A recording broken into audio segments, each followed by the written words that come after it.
Hello, this is Holly Beatty, the Joyful Warrior, and this is day 20 of the Shaman and You sneak peek. And we're just one way away from the winter solstice tomorrow.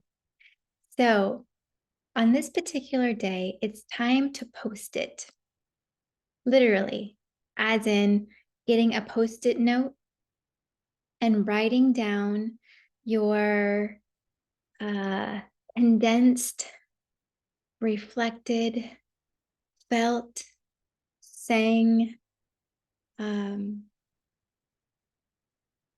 regurgitative, patterned, mantra, thoughts, actions, behaviors, that which you do not want to travel with one more day. It's not easy to let go of things that give us a sensation of safety, a sensation because it's really like a compulsive feeling inside of our body that comes from a time in our life when we were needing that strategy in a literal way, in a way that actually brought us safety or security or less trauma. Let's talk about an example. Say you're a child and there's a lot of yelling going on in your household. And whenever you speak up, you get yelled at. Even if what you're saying is important or significant in some way. So, the strategy that you might employ as that child could be different depending upon the architecture, the soul architecture of the child and other many, many factors. But let's just take one of three different ways to deal with that circumstance. One might be to become a bit of a mouse and withdraw so that the energy within the child is not really fully expressed in the world at all, right? To not call attention to oneself. Okay.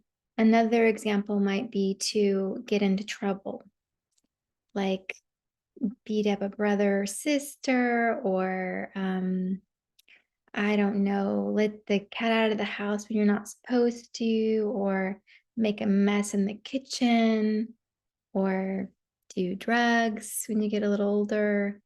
Something that actually draws the attention to you because nothing else that you do will. And as we know, even negative attention is better than no attention, right? So that could be a strategy that could be employed. Another strategy that often does also surface in those sorts of situations is talking more loudly than the other people in the room. So maybe learning to yell at your parents too, right? So any of these strategies could be a strategy that a child might employ without thinking, just to kind of cope with the situation that they're having. And then when they get older, they are still doing that same pattern, even in circumstances where it doesn't really match, it doesn't really fit. It's not really a success strategy. It's just more now like a way of being, a habit. And some could say, well, it's just who I am. But really, we have a myriad of these different like tapestries woven into our being that limit who we can be, and who we can be is the part of us that we're seeking when we're working on a shamanic level, when we're meeting the shaman in us, the shaman in you, and when we are attuning into that soulful nature and letting it come through as us, as a free spirit.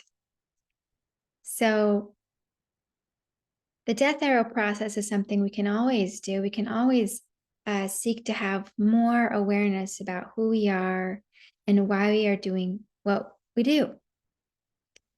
And at the same time, this time of year is working with the natural cycles as somebody that's attuned to nature and its rhythm that it's already providing, which has a current, which has an energy, which has a magic. So, this is the day where you just want to put it all on a little post it note. And you can make one, you can create one, you can create a little heart if you want to. You can put together a little card of some kind if that inspires you.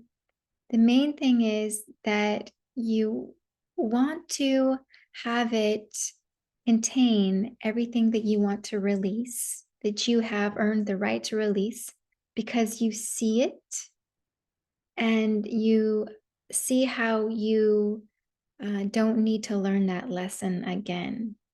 It's it's in you as an awareness, and it's ready for a transformative process where you're ready to choose consciously and you're able to choose something different that's now going to support you, that's now going to free you.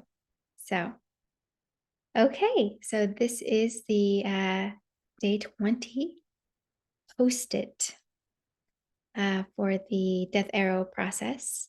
And tomorrow I'll be coming to you from someplace in nature. What we're going to do tomorrow is we're going to take that post it and we're going to put it on our rose or other flower. And we're simply going to go into nature and release it. So I will come to you live from someplace outside when I'm sharing my death arrow.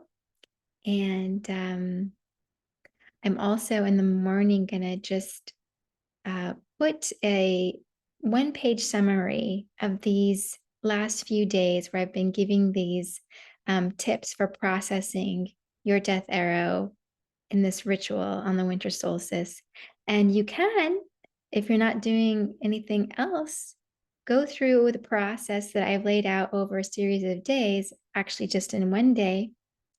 And you can do the entire process at home, and then you could go the next day in the morning to release it, or you could do it that evening tomorrow night, with the moon being your witness. So I hope that you've enjoyed this death arrow experience.